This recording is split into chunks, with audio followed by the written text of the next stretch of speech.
Welcome in, everyone. We are here for another episode, Adventures in Business live and direct. Mandy, how are we doing today? Amani, we're accidental twinsies. We both wear pink. How fun Yes, is that? we love Can to you rock share pink. share what your sweatshirt says, Amani?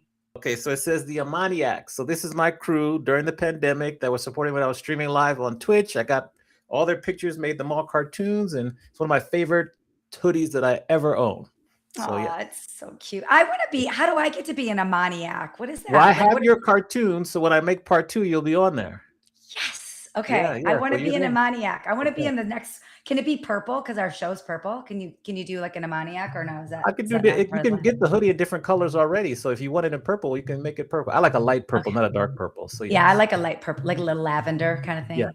There you Yeah, go. I like Lavender is a it too. good color. Yeah, All right, you were in Nashville last week. What yeah, were you doing in Nashville? And welcome home.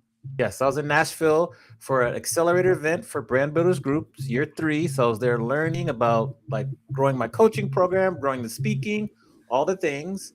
And it's funny because one of the big takeaways that they shared, you can relate to, is that in-person events are now more important than they've ever been. The more we get to using AI, the more important in-person events are. So that was a good takeaway. I talked to them about my coaching program. We asked a lot of questions. One of the most interesting takeaways is they released their big book in July, made the New York Times bestseller list. But they said they thought that the release of that book would cause them to get a lot of clients that would book more. But Mhm. really, it ended up being the lead magnet, which brought clients to them, but they still have to do a couple extra steps to book more clients. That was very interesting. Then Mhm. the co founder, AJ Vaden, she agreed to be on our podcast. So that's good Heck too. yeah. Yeah, Yeah. it's awesome. Yes. Yes. So that's the summer. I came back and I was on a panel for a book empire event here in Vegas on Friday with Julie Broad, a former guest. Awesome. And then I rested over the weekend because I was a little tired. I'm glad you rested. Did you get any pancakes? Did you have any sweet treats, your favorite? No pancakes this weekend, but soon. Just So slacking. it made me sad. But what did you do to celebrate International Women's Day? Tell us about that and how did it go? Oh, Amani, I had so much fun. I had two girlfriends over for dinner on Saturday night. 25 years we've been friends. And we just giggled and hooted and hollered. And we sat in the backyard and we drank martinis. We only had one. We're so lame because we can't drink anymore. We had one martini and maybe a half a glass of wine, but we had great food. And the night was beautiful. And Luca behaved, which was great. So that was awesome. And then Sunday, I wanted to gather just girls.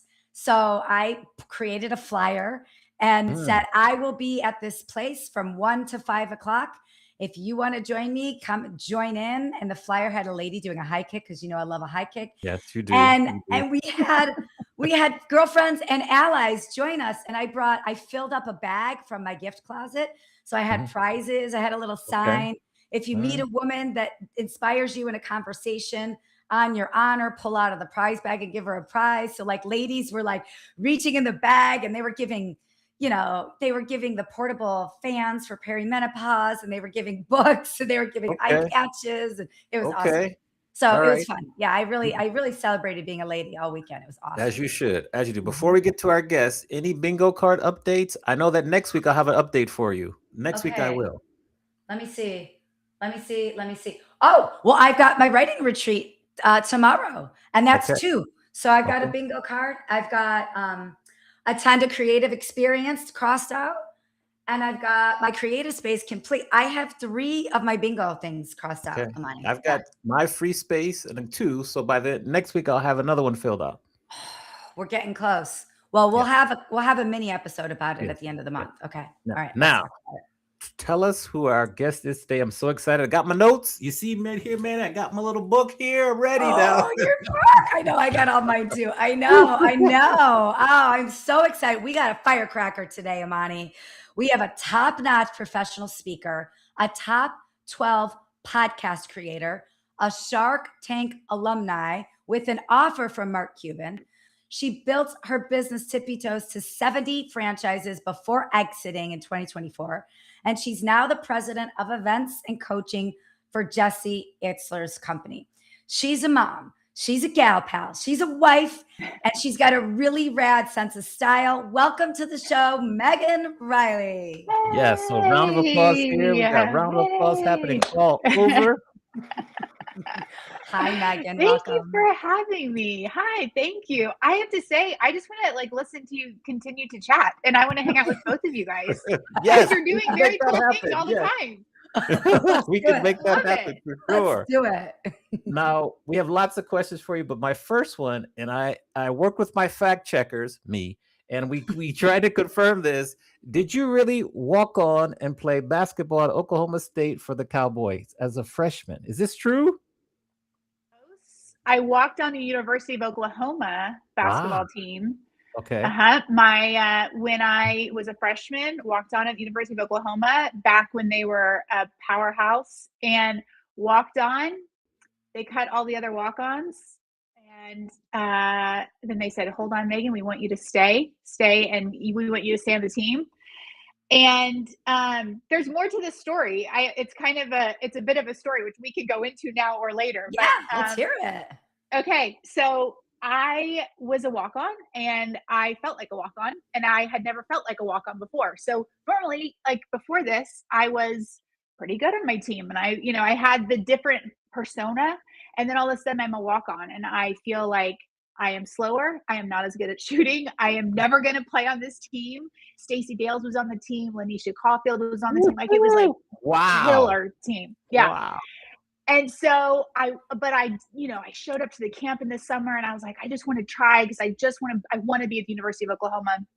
But as soon as I started playing with them and going to 5 a.m. practices and on the practice football field, I was like, oh my gosh, they are bigger, stronger, faster, everything than me. Like I was like, and that was all I could think about was like how out of my league I was. And so they brought all the walk-ons together. They were like, thanks, but no thanks. You guys are all cut. And I was like, yeah, that tracks. Like we kind of suck and you shouldn't keep us on the team. And I walked away, and the coach came and he said, Megan, come back. He said, this was the assistant coach. He said, we want you to stay. And honestly, I was like, in my head, I was like, why? I'm not gonna, why do you want me to stay? But I said, okay, coach. And I kept coming to practice early mornings, just grinding it out and thinking all along, like, I am not ever going to contribute to this team. Why am I here? And that's the only narrative I had going in my head. And after more weeks of that and just feeling like it was just too big for me. I just didn't belong there. I felt like they were pitying me. I thought they were just giving me this bone for some reason. I couldn't really figure it out. I went into Sherry Cole's office and I quit. And that year, the team that I made, the team that all the other walk-ons were cut and they kept me, they went and they had a great season, and they went on to win the Big 12 tournament. And then they went to the national NCAA tournament. Yeah. They went to Sweet 16, Elite 8, Final Four. And then they won the Final Four game. And so they're in the national championship. And I'm sitting at home watching the national championship with the team I made. And I'm sitting on the couch watching this team play for national championship. Gutted. Like, I can't believe this. Luckily, they lost the game. She said, luckily. That's so real. Keep going. The only saving grace for me at that moment was thank God they lost. Not really. Like, I really wanted it for the girls because I loved, they were so good to me and they were so great. But that lesson, that was one of those lessons. It's like, I can talk about it now, but I was lost and sick for years. Like, why? Like, I couldn't figure it out. And it took time on the back end, which normally now in these podcasts, it sounds like, oh, you just figured it out on the fly. No, it was brutal and terrible in the whole process. But what happened for me over time is I reflected and I thought about it. And I realized that what the coaches saw was someone that would have never quit, who would have been great in the locker room. I would have been a great ambassador for the program. I would never have gotten in trouble. I would have helped the GPA. I would have been like fun in the locker room, but pushed them on the court. No, I wasn't going to take a starting spot ever. That wasn't going to happen. that's a reality. Like that's okay that's a reality. But what I missed is all that I could have offered, because all I was looking at is all I was short on, and all the things I didn't come up on. And so that's shaped me in my professional life, because I will never be Megan Reilly sitting on the couch because I walked away from an opportunity that felt too big. And that's what the University of Oklahoma, walking on the basketball team, it felt too big for me. I couldn't handle it. I wasn't willing to just be like, I don't know how this is going to end, but I'm going to go for it. I was like, this is too big. I'm out. And it was brutal, and it was sad, and it was awful. And it took me a lot of years to put all that together, but it's helped me now. It's now part of my keynote. It now, when Jesse Itzler first called me and was like, hey, will you do this? And I was like, I don't know how to do that. Why? What? You want me to do that? No. I'm like, nope, I'm not going to be Megan on the couch. I'm going to be, sure, let's do it. So anyways, the fact is pretty close, University of Oklahoma. And it's a really important story to me. So I love getting to start off with that, because it's one of my, it's a pillar now for me in my life. Like, if the table feels like you don't belong there, just sit down and learn what you can learn, and be yourself and do you. Like, I was trying to be Stacey Dales. I'm not Stacey Dales. I should have been Megan Lowry at the time. Like, that's who I should have been. And that's what the team needed. And maybe if I would have stayed, there would have been a different outcome. You never know. So yeah. Good answer. Point guard or shooting guard? Shoot or point guard? No, not either, because that was the other thing, is I was little. So I was a post player my whole life. So I go to play in the NCAA, and I'm 5'9". Like, so I was You're like an undersized 4. Yes, got it. Wow. Okay. Another reason that I was like, see, I don't belong anywhere, because I hadn't grown up, with handles like a NCAA point guard. So I was like, another reason I didn't think I fit the mold. Great story. Thank you for sharing. Mandy, I will segue that to you. Good job, fact checkers. Good job. Good job, fact checkers. If anybody has any questions, pop them in the chat too, because we'll yell out your questions. But Megan, something you just said reminded me of a past guest we had on, and she talked about writing your own obituary, and not like your real obituary, but like, who are those caricatures of your past that you're putting to rest, that you're like buried, and what would you say about them? And I feel like the more you talk about this, Megan on the couch is like, you're writing Megan on the couch's obituary. Like, that girl, she does not live in your space anymore, right? Like, we put her to rest. So she's gone. Yeah, I know that's a great way of saying it. And I like to remember her every now and then, because I will still find myself with like moments are too big. Like, how is this this opportunity? So I like to remember that she's there, but I don't act on her ideas anymore. Yeah, she gone. I want to pay you a compliment, because I just attended an event that you strategized and you planned, and from registration. So I attended the Built to Speak retreat, which is put on by Jesse Itzler, you and the Jesse Itzler team. And from registration to execution, this event was so good. Like, the speakers, the flow, the content, it was so thoughtful. And as an attendee, I felt like it flowed so well. And for me personally, it was very transformational. And I just think when you're producing events, like, that's everybody's dream. Anybody can put on an event, right? You can like do the schedule and do the registration, but like, to actually have impact, that is so, so meaningful. So as you're growing like these events and these retreats side of this business, like, how are you thinking about programming flow and content? Like, what does that strategy look like for you?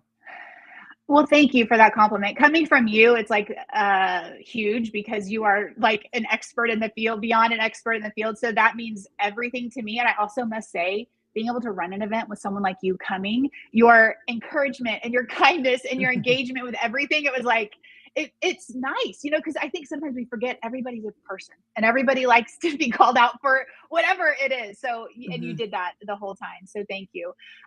With anything that we're doing with Jesse's events, it is about like a ridiculous amount of value and content. And Jesse, every time we have conversations about it, he's like, I want it to be so powerful. I want it to move the needle. I want to really have people not just like be passive. We want people to really feel like they have had some sort of a growth moment, some sort of something they're going to take on with them, something that will make them a little bit different going forward.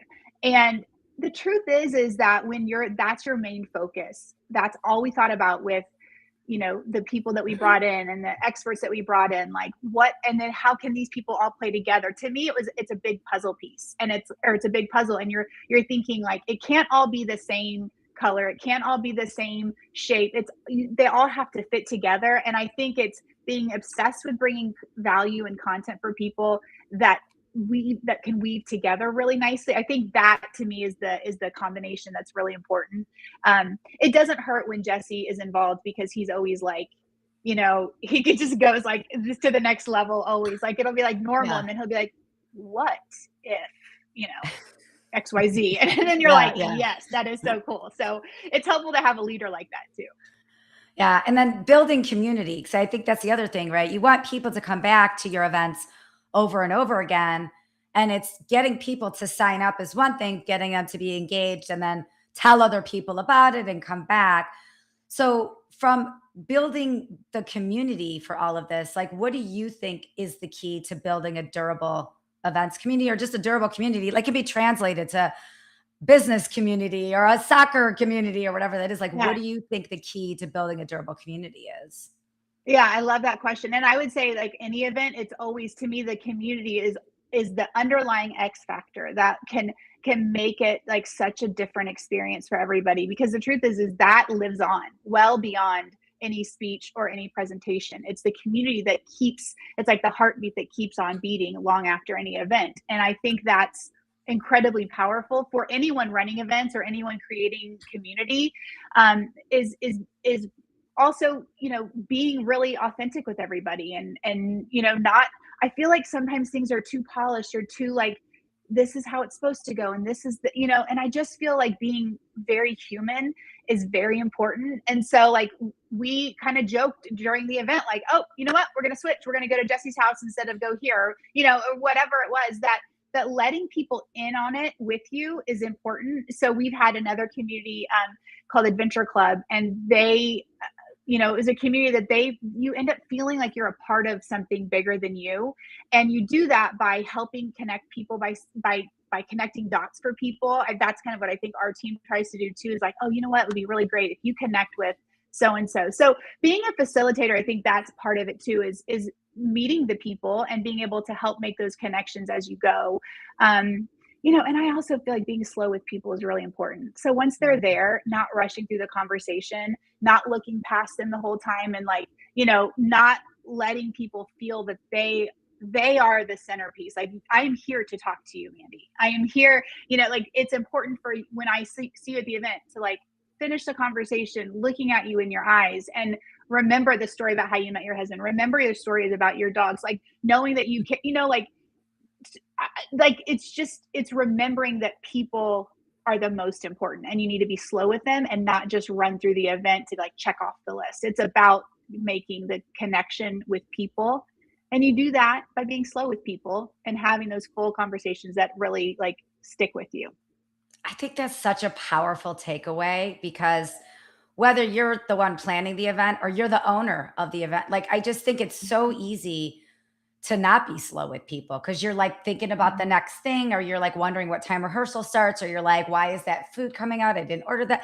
I just think it's so easy to not be slow. So anybody that's listening or watching, take this, like, heed this advice, be slow with people at your events. That's beautiful. Yeah. And I'll add, like, there will be a moment where I'll be like, Mandy, I got to go because I see a fire happening over here. And then to me, it's like, it's also like, touch you on your shoulder and be like, I will be right back. Like, it's just being real, like, and then come back and be like, thank you. Sorry. Okay. Let's talk about your clothes, because I love the color and I love this. And where did you get the colorful sweatshirt? Like it's okay to like be in the moment. And sometimes your hair is on fire, but like, it comes back to the people. Yeah. So we have a bunch of people in the chat there. Lori Kime is with us. Kelly, we see you. A question from Tragic25 from YouTube. They want to know, what are the touch points, I guess kind and amount, you recommend in between events to keep the community durable? Because you do a really good job with that. So what comes to mind? Great question. I would say it's important to know the identity of your community and what you're doing and what you've promised, making sure you're following through on whatever promise you've put out there. That's very important. And so to some degree, it's like, make sure you know what you're trying to build, and like, you have to know your path, and your path isn't going to be the same as mine, and it won't be the same as anybody else's. So never forgetting your path is going to look just like your own path and nobody else's. What we like to do is we create a community, on an app, and make sure that that's available for everybody. And what we have found is we have a lot of high performers come in, and they keep that ball rolling, and they support each other. And our team, interestingly, I feel like I found this as a franchise owner, sometimes when we're too involved, it becomes only us that like moves the conversation forward. So I have learned over time, it's important sometimes for the facilitators to create the environment and throw some things here and there, but to also let them own it. Let them own the community, give them a shout out, support the conversation, but not be the one that's like all in the business of it the whole time, honestly. And I don't know if that's right or wrong, but I have seen that to be really valuable. And I've also done it the other way, where I was doing too much and it became a burden to me, and it didn't create a great community, to be honest. So in terms of like, actual like tangible numbers, I don't have those, to be honest. Like, I think you kind of feel it out. You see how the community is going. When it gets slow on the chat, you want it to keep going, you add into it. We like to add value again. So if it kind of feels like, there's a little bit of a lull, we had a lot of the events that Mandy went to was like a one-time event. But we've had other communities that go on for a year. Well, in that case, you want to make sure you're bringing different value points throughout the year and not just like one event, So I think it's about the DNA of that specific community and what you're trying to do. And I also think it's powerful to kind of appoint some leaders within the community and let them kind of own it. Because again, if you have more people that care about protecting the community, it'll last longer. Got it. What's up? Justin M. Block is in the chat. He says hello. Aw, Okay. Justin. Hope you'll be here next week. Yeah. Hey, Justin. Oh, So- fun. Yeah. If I had your sister's husband pop on the stream right now, and you were to say, what would you say to him, knowing that he's the one that applied for you to be on Shark Tank? What would you say to him now after you've been through this whole kind of journey that led you to today? I am so grateful that he is sneaky and did it. And that we had no idea until Shark Tank called. We had no idea that we were even, that it was just like, it was the most random call to have them call and be like, well, you're going to be on Shark Tank. And we just thought they found us. We thought they scoured the United States. And were like, these girls need to be on the show, which is so not what happened. But it was fun for that, like 10 minutes. We thought that's what was happening. But it's so fun. And I'll tell you, that's his personality. He's an incredible leader himself, and he just goes for it. And I think that's part of why I've had success in my life too, is like not overthinking stuff and just go for it. Just go. Let's just try. I don't know. Let's see what's going to happen. Am I ready to go on Shark Tank? I don't know. Let's go. Let's try it. We'll find out, So he has that energy for sure. Yeah. Now the follow-up would be like, why is taking risks one of the most valuable lessons you learned from your Shark Tank experience? So, I feel like taking risks is really the only way to move forward and really the only way to grow, because, the truth is that you become qualified through action. That's how you get qualified at anything, is by taking action. And that action often feels like a risk. And the truth, I almost want to reframe it. I don't even know that it's taking a risk. It's just doing stuff, I wouldn't recommend someone, mortgage their house for a risk, I think there's a way to take certain risks. But, I think about with Shark Tank, how much risk there was a lot of risk. You're going on national television. I don't have editing power. I don't have, they don't care what I think. They're making a TV show. What if they don't like us? What if they don't get our idea? All those things. And for me, what I did in that moment in order to take the risk is I focus on what was within my control. I'm not in charge of editing. I can't make the sharks like me. I can't I can't make sure that there's so many things I can't do, but what I can do is I can learn about the people I'm selling to. I learned about their kids' names, the businesses the sharks had been a part of. This was before they were like on every commercial and household names. Nobody knew them. Nobody knew who these people were. I knew their kids' names. I knew where they had made money, lost money. I knew that. So no, I can't make them like me, but I can put myself in a position to connect with them. I needed to know my pitch. So I focused on that. I can't control if they like it or not, but I can make sure I show up prepared. And so, focusing on the things within your control that help you get to your goal, it is the way to take a risk, in my opinion, because then it's more calculated and then you're doing the work. And then all of a sudden, what happens when you do that work is you become qualified. Then all of a sudden we're in front of the sharks and we deliver the pitch perfectly. They want to change the topic and talk about something totally different. Well, luckily we focused on what was within our control, which was understanding our business. So we could switch and talk about anything. We could talk about any numbers. So I think taking a risk is the most important thing, but I think you have to do it strategically. You don't just go around like a crazy person, like, oh, I'm going to take risks because everyone says to. No, be thoughtful. Like focus on what you can control and move towards your goal. And if you're doing that, then the risk becomes a little mitigated. And I think leaping before you have all the answers is important, and that's risk. But I think it's really, really important to do that because that will help you become qualified in whatever you're trying to pursue. Awesome. So for context, for the people that might not know the story, can you just share what product you went to Shark Tank with and what happened at the show and then what happened after the show? Because those are three important things. Yes, I would love to. Okay, so for most of my adult life, I was co-owner of Tippy Toes Dance Company, which is a children's dance company that my sister started in 1999 as a college student when she was trying to make ends meet. So she was going and teaching dance, to make a car payment, and it kept working. And she did that for a couple of years before I came to school. And then I started doing it. We were just going to teach dance. We had a boombox and a smile, and we were like, "Can we teach dance to the kids?" And they were like, "Sure." We're like, "Okay."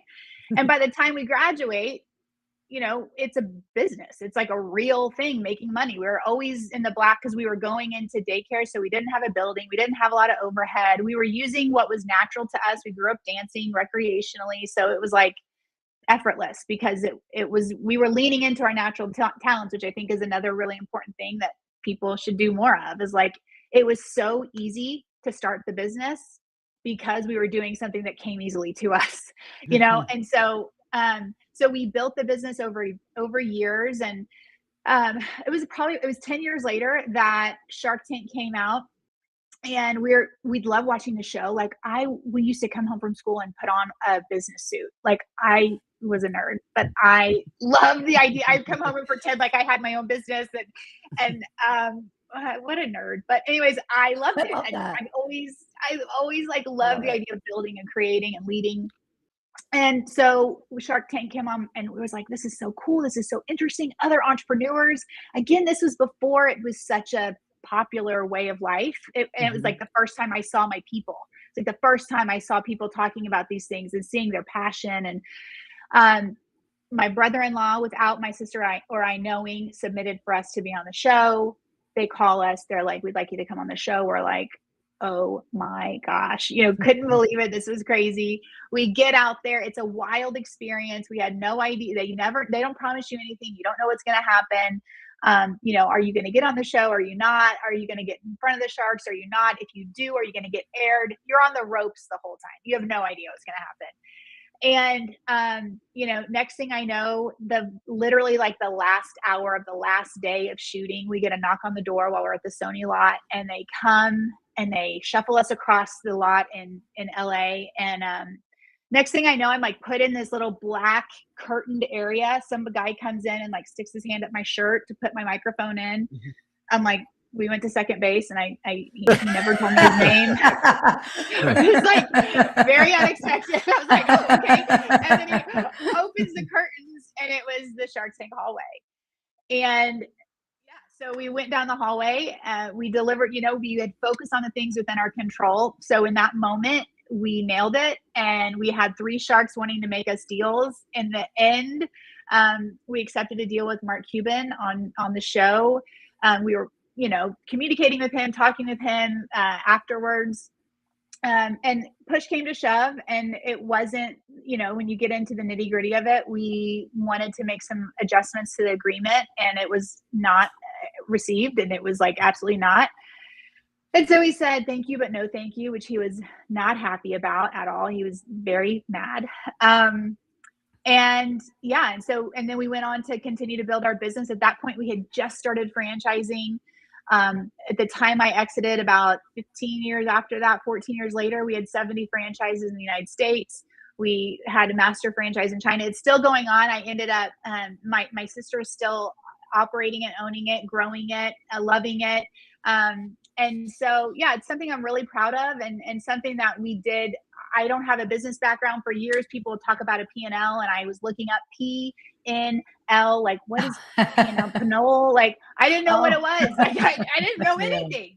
Yeah. We didn't have a business plan. We didn't have a marketing plan. We were just leaning into what we were good at. And then it turned into a business. And I don't know if I answered your question, but that was the Shark Tank story. And it was a blast, and it was a gift. And nobody knew what the show was. The year we were on it was year 2. People were like, is it going to be real? And now I get hit up every now and then when it's on CNBC at night, and, Megan from 15 years ago is on TV. So the gift that keeps on giving. That's so fun. Yeah, really well, and that moment that you decided to walk away, what was the reason? I mean, and if it's private, you don't have to share that, but like, if not the reason, what was the lesson of walking away from Yeah, for sure. One of the huge reasons was basically we were told we can just sign franchise agreements. They were like, don't do any of this other stuff you want to do. We wanted to write songs and albums. We wanted to create this whole brand around Tippy Toes. And they were like, no, you're just going to sell franchises. And as much as we wanted to build the franchise business, we were still felt new, and we wanted to build more. We wanted to write children's music and have it. And we just had all these ideas. And it felt like, if I recall, I came home when I was 8 to put on a business suit. The idea of being told you're going to go have contracts signed and that's the only thing you're going to do anymore, it felt like it was taking away my identity of what I started it for. And so it just felt like it wasn't aligned with where we were. And luckily, my sister and I both felt the same way at the time. And, it just didn't match. And there was no give, there was no conversation. That wasn't an option. And so I think it's really important to be really clear about what you care most about in your life. And at that time, we wanted to build, we wanted to create, and that was going to be taken off the table. And there was no gray area. And that just felt like, why would I give up what I have for something that I may or may not end up wanting? It just didn't, it didn't make sense. So we did it all on our own. We never had, any backers or investors, and we owned it all the way, all ourselves. And it was great. It was a great path, and I'm proud of it. And, it's made a big impact on kids' lives, which is really what always was driving us. It's like a happy place for thousands of kids every single day. And that's super cool, and something I'm really proud of. Steer your own ship. Steer your own ship. Yeah. I love Very that. good. Yeah. Shout out to the James Ursini. Thank you, James, for tuning in on YouTube. Okay. I got 2 philosophical questions for you. Why is this quote from Maya Angelou one of your favorites, when it says, people will forget what you said, people will forget what you did, but people will never forget how you made them feel? Because I don't think there's anything more powerful than being able to positively impact other people. And I just think that, like, it's not about, memorizing a quote. It's not about, I can't tell you what, a friend of mine, Lindsay Picardo, has ever necessarily said to me, but I know how she makes me feel, and I know how wonderful it is to be around her. And I think sometimes it's easy to get caught up in stuff. And to me, that like just simplifies like how we should show up for other people in the world, and how important I think it's also a sign of authenticity to be like, I want you to know I'm like really here. I really care about you. And that quote is what I think of when I hear that. I think of like a warm hug, and not just like a quote, but something that really moves the needle in how we can impact other people. I feel like emotional intelligence is one of the reasons I've had any level of success, is because that's something that I have relied on a lot in my life. I had amazing parents who've always helped me and guided me and taught me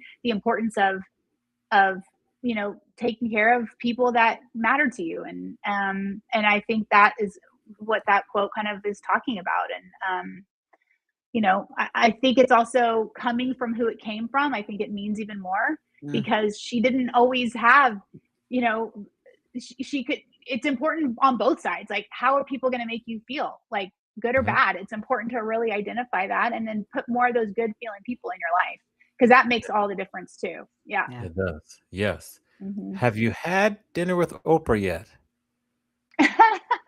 No, but I believe she's thinking about it. I think she's Okay. probably looking at her So my follow-up, schedule. yes. My follow-up is, how can we help you make that happen? How can we help you make that happen? Oh my goodness.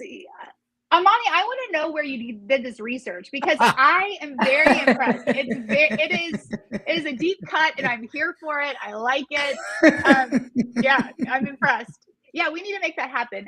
I will tell you, my list continues to grow too, of people that I admire, and I just love being around people that light me up and do things in their own way or lead it. I think one of the things I love the most in other people is when I see them like putting their hand out to somebody else to be like, come with me. This is super fun. This way, come here. Let me help you, because it's been done for me, and I try to do it for other people. And it's so validating and so empowering when you get that from somebody else. And it's so cool to do it for somebody in your life too. And I think that's what I always saw from Oprah growing up, it was how she showed up for others in that way. Yeah. I want to switch gears for a second. But by the way, Opes is on my dinner list too. So like I share that. If there's a chance to invite people, like I will, I'll bring you. She'll probably invite you first, but I'll bring you. I love that. Okay. We're pairing out. We're going in a duo. Okay. We are in tandem. We are in tandem. I want to switch gears to talk about your podcast. So you start this podcast, Who is Your Mama? And you have this brilliant idea to interview celebrities and the mothers of celebrities and famous people. I got to tell you, I have been binging this all week. I listened to your interview with Jesse's mom and Sarah's mom and Kyle Murray's mom, which was so cute. And then he was like just in the news for how great he is. Like the mom interviews were so awesome, because not only are we hearing about these people, but there's like these thoroughfares of lessons, and you're giving so much advice to the moms that are listening, that are out there. And you were so good at that. So of the moms that you interviewed, what are some personal takeaways that you apply to your own mom world? Thank you first for listening. That's very exciting. I really appreciate that. I have to say, I haven't done episodes in a while, and it is very hot and very top of mind for me. Like, I am going to come out with more because I love it so much, because I love these women so much. And the women that I interview, let me answer your question first, because I could go off about the moms. Be bored. I heard that over and over and over from these women who have raised exceptional people. Big leaguers, NFL all-stars, Sarah Blakely, Jesse Itzler, Ramit Sethi, like unbelievable people who are doing incredible things in their life. Time and time again, let your kids be bored. Leave them alone. Don't take them everywhere. Don't do everything. And I'll tell you, when I heard that the first, like my kids were younger, and I was like, okay, as your kids get older, it's harder, like, because there's so much stuff and there's so many groups and things to join. And it's literally, you have to be careful you actually have to do that. You have to be careful to do it, because it's very easy to not let your kids be bored. And then they're going to turn 20 and be like, what am I programmed to do? I don't know how to just like roam around the house, or, not do anything, or not scroll. Our kids don't have devices. They're 9, 11, and 13. And we are a unicorn in our work. And I can't believe it, because I'm like, God, it's just, I think it's so important. And I've seen the power of it. Let your kids be bored. And then I would say another one is just like love them like crazy, like encourage them, empower them. You are not going to change them. So just empower them to be who they are. Like, your kid knows who they are, and they don't need us to be telling them who they are. They are well aware. And it's our job as a parent to see them for who they are and show up for them the way we need to as a parent. that was really powerful. I think, there's another parenting person out there that said, you're a shepherd, not an engineer. And I think about it all the time. And those were the messages that I would hear from the parents, empower them to be who they are. So that's really important. And I think at the end of the day, a lot of them, what I took to heart was they were like, I didn't know what I was doing. Because as a parent, sometimes you're like, I should know what I'm doing. And you don't. And so to hear it from these legends, like, okay, so you didn't know what you were doing either. And then you loved them, you let them be bored, you gave them space, you supported them, and everything turned out okay. You're like, oh, okay, I can do that. Yeah, got it. You're like, check. I got it. Yeah, I can do that because it can be daunting at times. So, but the women are incredible. They don't care. Half the time they're like, what is this podcast? Who's going to listen? I don't even know why you want to talk to me. And then they would open their mouth and I would be like drooling with an admiration for them. Like they're so brilliant and so smart and so caring and so kind and so thoughtful. And they are not trying to promote anything. They don't care if you like them or not. They don't care if you follow them or not. There's no way to follow half of them anyways. And so it's like that authentic guidance and leadership from women that have been there and done that. I just think is so powerful and so cool. I'm not a mom of humans, and I could not stop listening to a mother podcast. I was like, it's just so good. Oh, nice. I think the questions you asked are good, but something I really admired about how you ran your show is, and we talk about this a lot. We talked about this off air when you got on, is we're building in public. Join us on our adventure. We have no idea what we're doing, and we're just learning along the way. And you were very vocal. In fact, I think one of your episodes, you're like, watch this, I don't know where. And I think like I think people think when you have to start a podcast, you got to know everything there is to know about it. But I think podcast is one of the most forgiving mediums where you can just start it and like figure it out along the way and build in public. So what was something about starting your podcast that surprised you?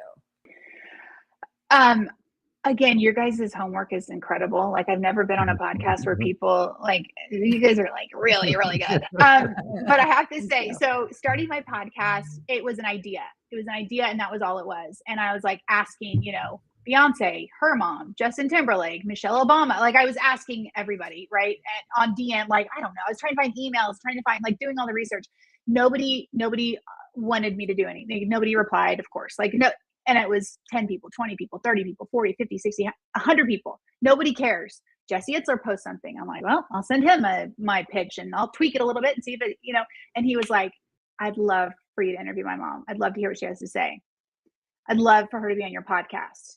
And I was like, well, I don't really have a podcast. Like, I don't actually know how to do a podcast. Like, I was just like, I had the name and I had the idea. And then I just started asking people to be on it. But I had no idea how to do a podcast. Like, I'm like, I don't have a microphone. Like what? So I went to like a guitar store in Dallas when I lived there. And I was like, I'm supposed to do a podcast interview in like a week. Can you help me? I have no idea what to do.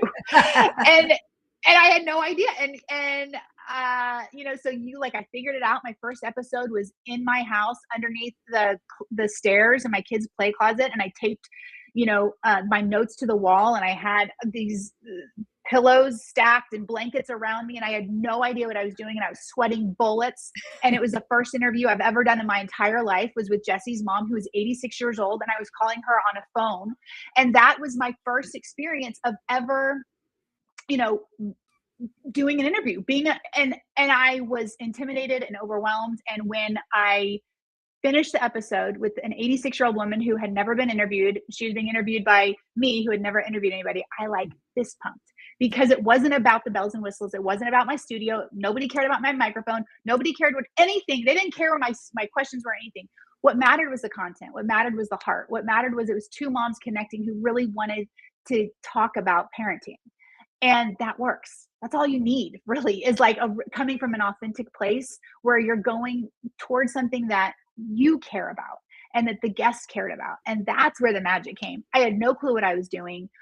I had no idea what I was doing, and I didn't even have a plan for where I was. I didn't even know. I just was trying to develop a personal brand. So I picked a topic that I cared a lot about, which was parenting. It didn't really make sense because at the time I was a franchisor. Like many people probably were like, don't do that. Why? It is not on brand.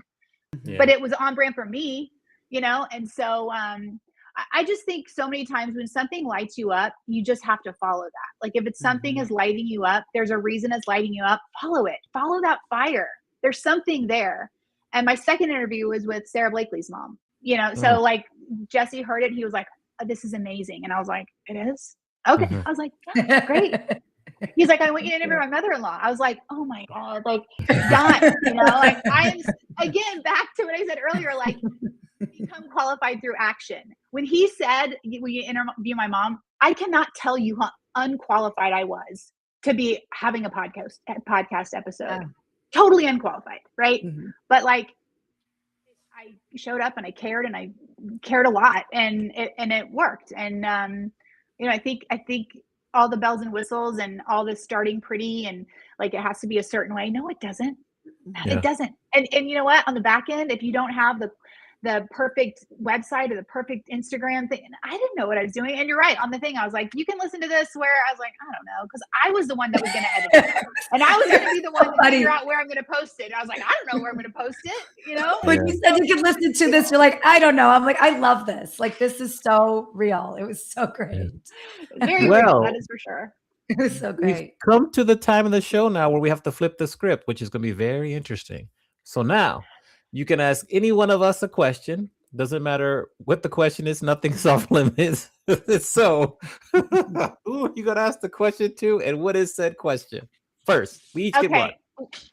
Okay. So at the beginning, you were talking about your sweatshirt. Yes.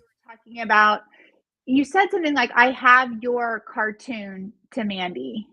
So I would like to, I need more conversation around that, basically. So do you draw cartoons? Okay. Why the cartoons? I need more to that, because I think that's very cool. There's a comedian, Kevin Nealon, does like these caricatures that are really cool. And I'm so fascinated by any talent that people can do things like that. Do you actually draw them? You don't draw them. I do not draw the cartoons. I have a guy on Fiverr that will draw it for me. Okay. On my previous podcast, every episode I take my picture and the guest picture and make it a cartoon, and that will be the cover art. So I did that. That's how I first got started. Then I made this hoodie when we have like the people from Twitch who were supporting me during the pandemic, and I was streaming live DJ sets as a DJ. Then Mandy and we have our cartoons as part of our. We have like a big banner. We take the trade shows and all that. So that's the thing. I just think cartoons catch people's eye, and it really starts a good conversation. So that cartoons kind of come from, and I love them. And I use one of them as like my avatar on many, many different social media platforms like Slack and all that. It's my little guy pops up. It's actually not my brand or whatever, my brand logo, which I'm going to change it to. So yeah.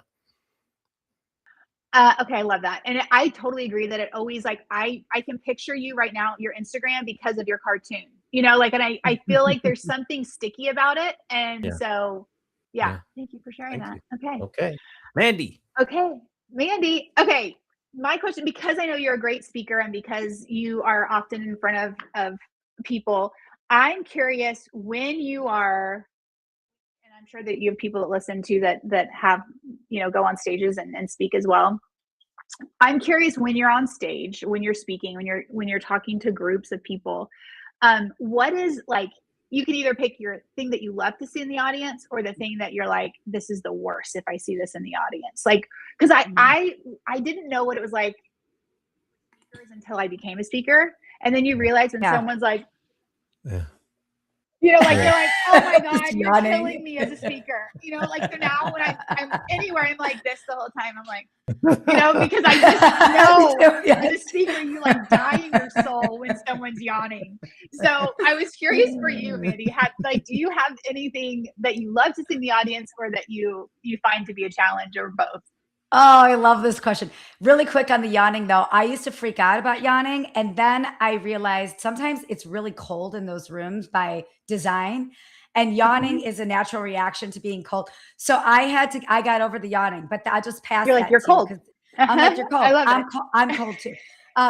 So, okay. Something I love is people taking notes. And one time I was speaking to a bunch of YPO people and I asked for a testimonial, and the person came back to me with, I knew this was a good speech when everybody in the audience was feverishly taking notes.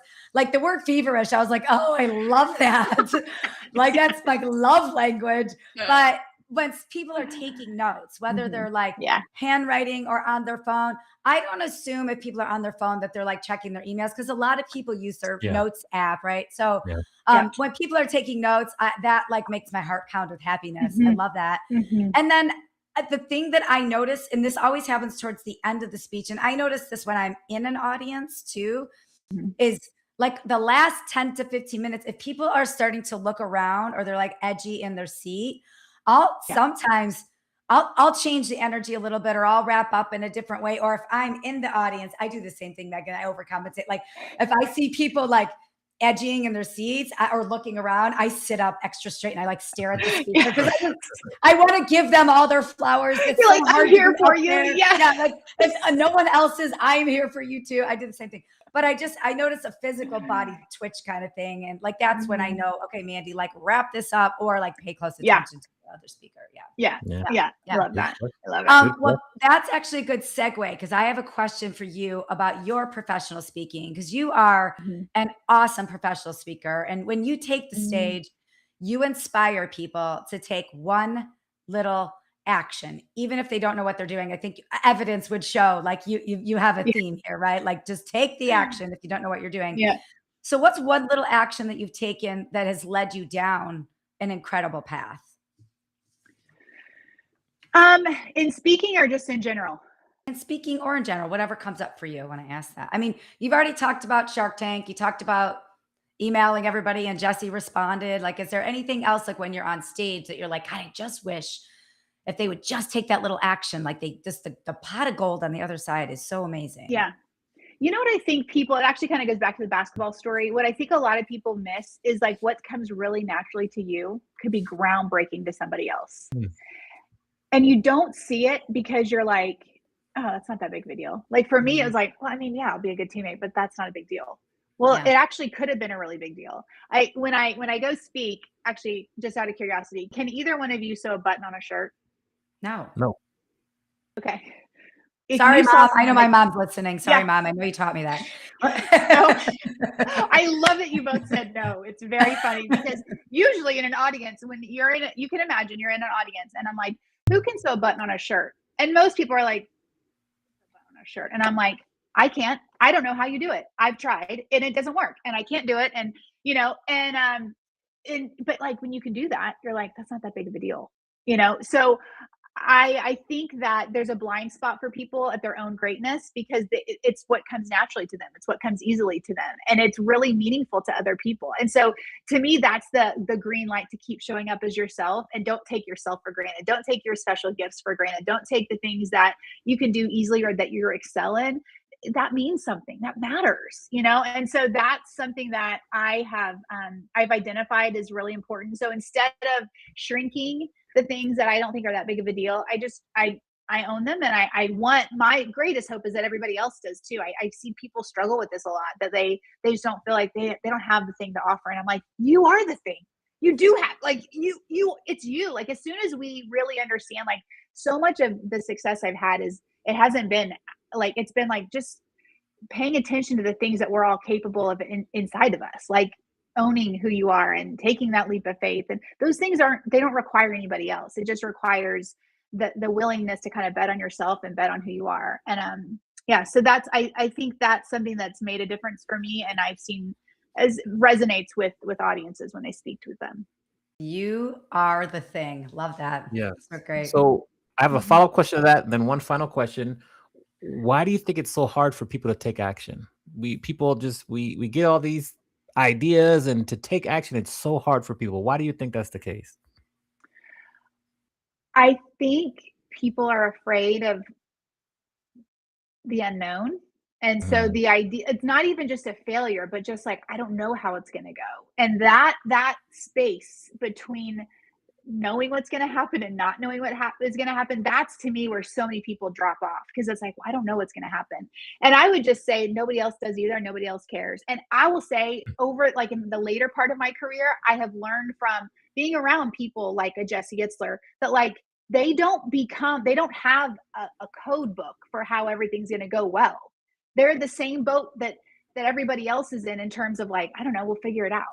And I think once I saw people that I really admired being in that same boat. All of a sudden, that unknown, I'm like, yeah, let's give it a whirl. Let's see what we're going to find out in the unknown. You know, my husband's a college baseball coach, and he always says there's winning and learning. And to me, that's what that is. There's a chance to either win or learn, and whatever you're going to learn, you're going to get better at it next time. So to me, it's just like, it's part of the process. What did you? Yeah, was that? that works. That What works. did you Yeah, ask me? Okay. yeah, you got it. You got it. I keep trying to be able to be like, what was the question that I hit? I don't know. Okay, you're stream of consciousness. You're good. You're good. The answers are so good. Yes, I want to Thank take you. you back to Stillwater when you're about Okay. to finish. You're about to walk across the stage for graduation, and you're going to meet younger Megan and give her advice based on everything you've learned so far in life. What advice would you give your younger self? The advice I'd give to my younger self would be to let it rip. Like, to like, you know, like go, like be aggressive. Like I was timid for a lot of years, and I don't know if it was politeness or if it was like, you know, I'm a rule follower, and I, you know, got good grades, and, you know, like was good on the basketball team. So it's like, I felt like I was always kind of safe, and I didn't ever just like let it rip until I got older and I realized how fun it was to be like, oh, I'll do that. You know, like I think there's an aggression that I would have loved to tell myself to like unlock right away. Like just go for it. Like go for it. Be aggressive in your life. Like kind of like love your life big. Like go after it. You know, there's no like politeness needed. You know, be the biggest, loudest, most authentic version of yourself that you can be, because that's the most fun, you know, is when you find that lane where you can really show up as yourself. And you know, nobody cares what you're doing, so like be as much of yourself as you can be, and like enjoy it, you know. Okay. Yeah, I think after talking to you for about an hour, if you had stayed on the team in Oklahoma, they would have won the national championship. You were the Michigan Dreamers. That's what I think. So with that, I'll leave that as my parting gift for you. And let Amani, Mandy no one has ever take us said home. that to me. What? It's so much to me. Nobody has said that to me. I've never actually thought of that until you just said it that way. So thank you. That was such a gift. My pleasure. Mandy, take us home. Oh, okay. I have two final questions. One is a question submitted from Julie Dunkel. She's the CEO of Nick's Endurance, former podcast guest, friend of the pod. So she says, working so closely with Jesse, what is one non-negotiable habit or mindset shift that you've seen consistently move the needle for entrepreneurs that you coach? I guess that would be working with Jesse and when you coached all the 70 franchises as well, because you were coaching entrepreneurs then too. Ooh, uh-oh. We can't hear you all of a sudden. Hold on. Did your battery run out on your head earphones? Did your battery run out on your earphones? That's all right. We'll roll with this. We'll roll with this. it. So what you could do is, if you want to try your computer mic, you could, but we're almost done. So that's right. No, we're gonna get these last two questions in. We're gonna do it. Amani, walk me through this. Try to change the audio setting. There you go. Yes. Do it? Okay. Yeah, so we're go ahead, perfect. See? Go ahead. Building in public. Anybody else have sweaty pits? Just me? I'm just a sweaty person, and it's 85 degrees here in San Diego. We build in public. This is what we do. Yeah. This is what we do. Yeah, no harm, no foul. Okay, mindset shift that you consistently see move the needle for entrepreneurs. Being aggressive, taking act, like going, doing, being a doer is the person that's doing the most wins. In sports, I see with my husband all the time. He's like the aggressor, and the sport wins. With starting the podcast, I have a podcast because I just started.